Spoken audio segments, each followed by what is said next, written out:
Hello friends, स्वागत है आपका अपने channel law study with Chamoli में। साथियों, आज की इस वीडियो में हम बात करेंगे लॉ एंड सोशल ट्रांसफॉर्मेशन में analyse the jurisprudence of Sarvodaya with reference to Bhoodan movement of Jayaprakash Narayan. तो बिना देरी के स्टार्ट करते हैं। अगर आपने इसी चैनल को सब्सक्राइब नहीं किया है तो सब्सक्राइब ज़रूर करें ताकि ऐसी लॉ से रिलेटेड वीडियोस आप तक पहुंचती रहे। तो शुरू करते हैं। देखिए, स्वतंत्रता प्राप्ति के बाद भारत में सामाजिक, आर्थिक और राजनीतिक पुनर्निर्माण की आवश्यकता अत्यंत महत्वपूर्ण थी। समाज में व्याप्त असमानता, भूमि का असमान वितरण, जातिगत शोषण और निर्धनता जैसे मुद्दों ने सामाजिक न्याय को भारत के संविधान और राजनीति का केंद्र विषय बना दिया। इसी संदर्भ में गांधीवादी विचारधारा, सर्वोदय और उससे प्रेरित भूदान आंदोलन एक महत्वपूर्ण पहल के रूप में उभरा।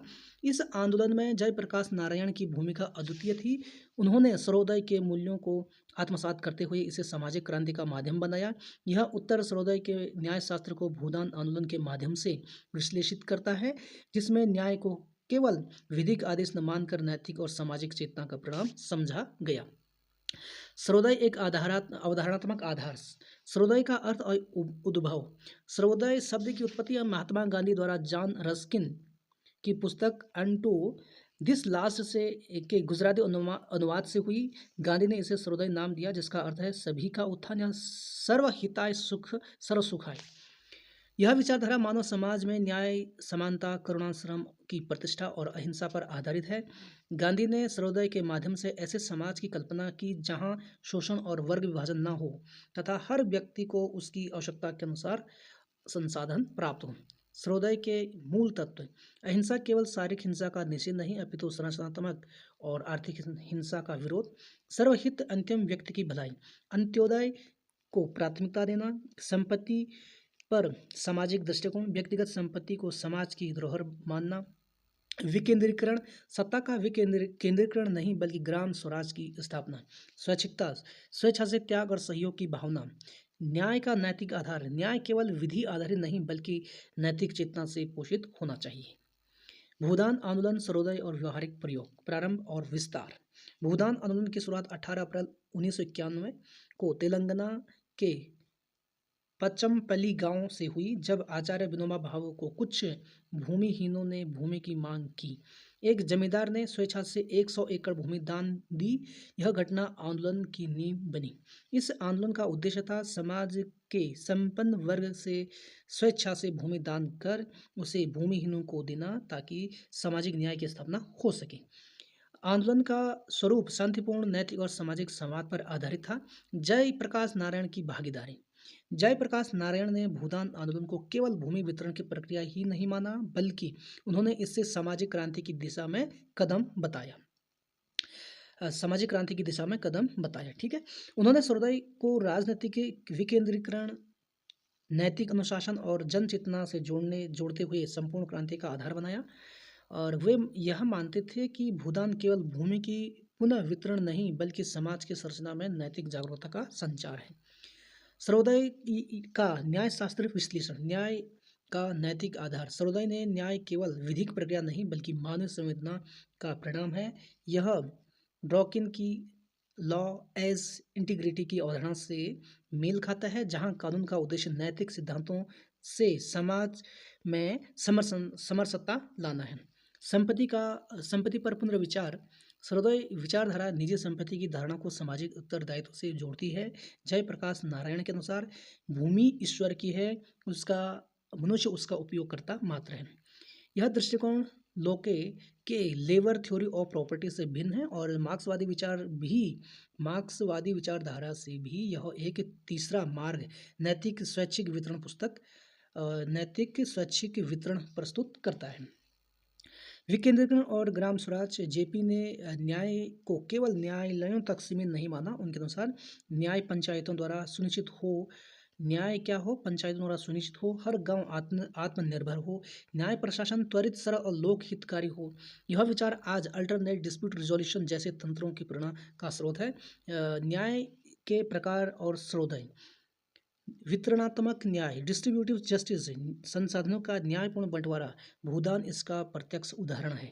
प्रक्रियात्मक न्याय, प्रोसीजरल जस्टिस, गांव स्तर पर न्यायिक प्रणाली, ग्राम न्यायालय इसकी दिशा में प्रयास है।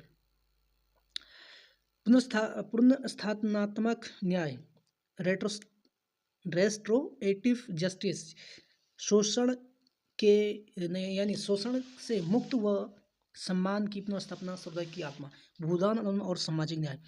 संविधान के उद्देश्यों से साम्य। भारत के संविधान की प्रस्तावना में उल्लेखित न्याय, स्वतंत्रता, समानता और बंधुत्व की स्थापना सर्वोदय के उद्देश्य से मेल खाती है। आर्टिकल 39 बी और सी, संपत्ति और संसाधनों का वितरण समाज के हित में हो। आर्टिकल 21, गरिमापूर्ण जीवन का अधिकार सर्वोदय का केंद्र बिंदु। समाज के वंचित वर्गों के लिए न्याय, दलित, आदिवासी और महिलाएं जो भूमिहीन थी उन्हें भूदान से सम्मान और अधिकार प्राप्त हुए। भूदान ने न्याय को केवल शहरी अदालतों में सीमित न रखकर ग्राम स्तर तक पहुंचाया। भूदान और सर्वोदय की आलोचना के बारे में बात करें, विधिक बाध्यता का अभाव। भूदान आंदोलन स्वैच्छिक था, इस कारण बहुत सी भूमि विवादित या अनुपयोगी थी और कुछ दान केवल दिखावे के लिए किए गए।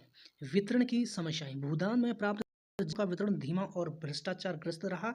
कुछ राज्यों में जमीन वास्तव में भूमिहीनों तक नहीं पहुंची। और संरचनात्मक बदलाव नहीं, भूमि सुधार कानूनों की तरह विधिक परिवर्तन की कमी रही। और सामाजिक आर्थिक शक्ति संतुलन को ज्यों का त्यों रखा गया। सर्वोदय और समकालीन न्यायशास्त्र, मानव अधिकार और सर्वोदय। सर्वोदय के सिद्धांत समकालीन अंतर्राष्ट्रीय मानव अधिकारों से मेल खाते हैं। जीवन, भूमि और सम्मान का अधिकार, राइट टू डिग्निटी, विकास का अधिकार, राइट टू डेवलपमेंट, खाद्य सुरक्षा, राइट टू फूड, न्याय का समकालीन अवधारणा। अमर्त्य सेन के कैपेबिलिटी अप्रोच में न्याय केवल संसाधनों का वितरण नहीं बल्कि व्यक्ति की क्षमता वृद्धि है, यह सर्वोदय की आत्मा है। ठीक है। मार्था नस्बम के अनुसार न्याय का मापदंड मानव गरिमा का संरक्षण, सर्वोदय इसे पूर्णतः स्वीकार करता है। वैश्विक स्तर पर सर्वोदय की प्रासंगिकता, सतत विकास लक्ष्य में भूदान जैसे मॉडल सामाजिक समता और पर्यावरण संतुलन के उदाहरण हैं।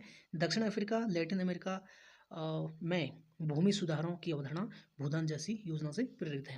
निष्कर्ष, जयप्रकाश नारायण का भूदान आंदोलन सर्वोदय न्याय शास्त्र और व्यवहारिक रूप था। यह आंदोलन यह दर्शाता है कि न्याय केवल विधिक आदेश नहीं बल्कि नैतिक चेतना, सामाजिक समरसता और करुणा से पोषित एक जीवन पद्धति है। ठीक। जेपी ने गांधी के सर्वोदय और राजनीतिक विकेंद्रीकरण यानी डिसेंट्रलाइजेशन, सामाजिक समानता और जन आधारित सुधार के रूप में अपनाया। उनका योगदान यह सिद्ध करता है कि भारत में न्याय केवल अदालतों से नहीं, जन चेतना से भी आता है। ठीक। भूदान आंदोलन आज भले ही अपने मूल स्वरूप में सक्रिय न हो, लेकिन इसकी विचारधारा न्याय, समानता, गरिमा और स्वैच्छिक सहयोग आज भी सामाजिक न्याय और नीति निर्माण में प्रासंगिक है। इस संदर्भ में यह अतिशयोक्ति नहीं होगा कि सर्वोदय और भूदान भारत के न्यायशास्त्र को एक मानवीय और नैतिक दिशा प्रदान करते हैं।